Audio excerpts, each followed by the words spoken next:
वर्षों पहले बहुत सारे जानवर एक साथ जंगल में रहा करते थे। एक इन जानवरों पर नजर एक शेर की पड़ी।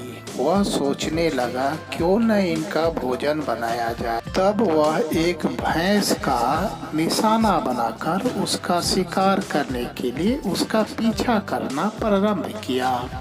लेकिन देखते ही देखते भैंस उससे कुछ दूर भाग गई और यह सारा नज़ारा एक लोमड़ी देख रहा था।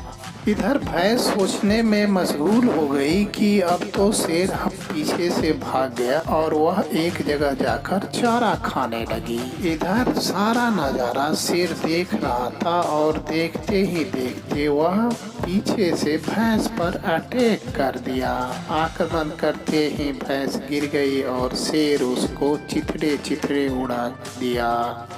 शेर जब भैंस का मांस खाकर लौट रहा था तो लोमड़ी उसके रास्ते में आया और वह सोचने लगा क्यों नहीं शेर से दोस्ती किया जाए और उसे अपना दोस्त बनाया जाए। वह शेर को विनम्रता पूर्वक प्रणाम करके और उससे दोस्ती की आग्रह किया।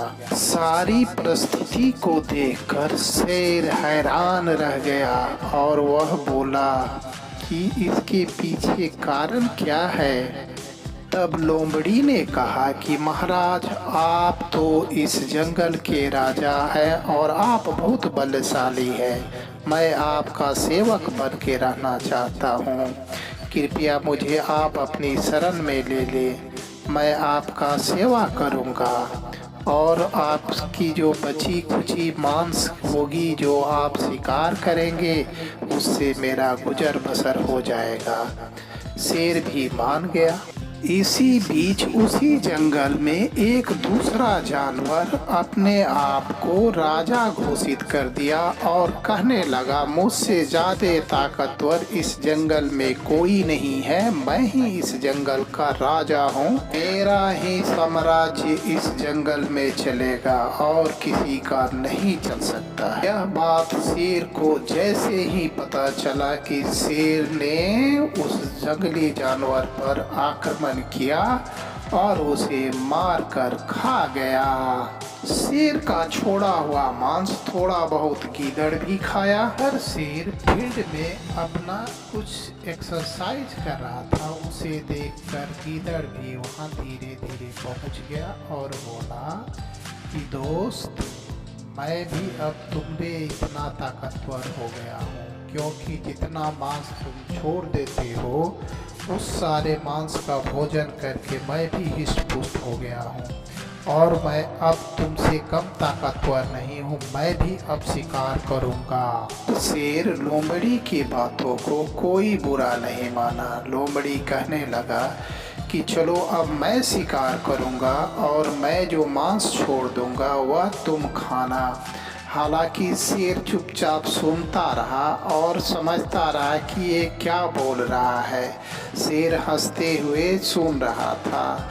लोमड़ी बोले जा रहा था। बोलते बोलते लोमड़ी यह बोला कि अगला शिकार मैं करूँगा और उस मांस को आप खाओगे। ये सारी बातें शेर सुन रहा था। लोमड़ी बोल रहा था। तब शेर बोला, कोई बात नहीं है दोस्त, अगला शिकार मैं बताऊंगा और तुम्हें करना होगा। तुम चलो वही करना जिस जंगली जानवर को मैं बताऊंगा, उसका तुम शिकार करोगे। तब शेर लोमड़ी को लेकर जंगल की ओर चल दिया और जंगल में ले जाकर उसने एक हाथी को दिखाया और बोला कि देखो वो जो हाथी जा रहा है उसका शिकार तुम करो और करके मुझे दो। मैं उसका मांस खाने के लिए तैयार हूँ। लोमड़ी भी शेर की बातों को सुनकर सहमत हो गया और बोला, हाँ मैं शिकार करूँगा। मैं इस हाथी का शिकार करूँगा और इसे मारूँगा और तुम खाओगे दोस्त, तुम खाओगे, ज़रूर खाओगे, क्योंकि यह कोई बहुत बड़ी बात नहीं है। मैं भी अब तुमरे इतना ही शक्तिशाली हो गया हूँ और दिक्कत इस बात की नहीं है, हाथी है, कोई भी बड़ा से बड़ा जानवर का अब मैं शिकार कर सकता हूँ, क्योंकि अब मुझ में वो शक्ति आ गई है जो तुम में शक्ति थी। इसलिए मैं इसका शिकार अवश्य करूँगा और मुझे विजयी होने का तुम आशीर्वाद दो।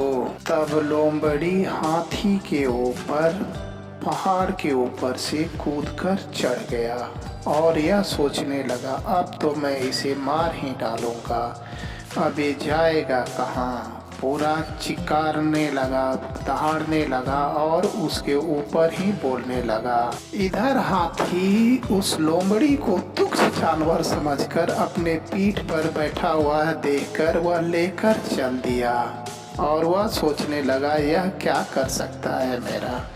वह लेकर थोड़ी दूर गया, उसके बाद उसे चालाकी से अपने पीठ से नीचे उतारा और अपने पैरों से उसे मसल दिया और मसलते ही लोमड़ी की मौत हो गई और वह मारा गया। दोस्तों, इस कहानी से यह शिक्षा मिलती है कि कभी भी जिंदगी में घमंड नहीं करना चाहिए, क्योंकि घमंड और मूर्खता का साथ बहुत गहरा होता है। इतिहास गवाह है कि बलशाली और शक्तिशाली लोगों के भी पतन का कारण उनका घमंड ही बना है। यदि दोस्तों आपको इस कहानी का वीडियो अच्छा लगता है तो लाइक, सब्सक्राइब और शेयर करना ना भूलें, जिससे कि हमारा भी कॉन्फिडेंस बढ़ता है और आप लोगों का आशीर्वाद का पता चलता है। Like please.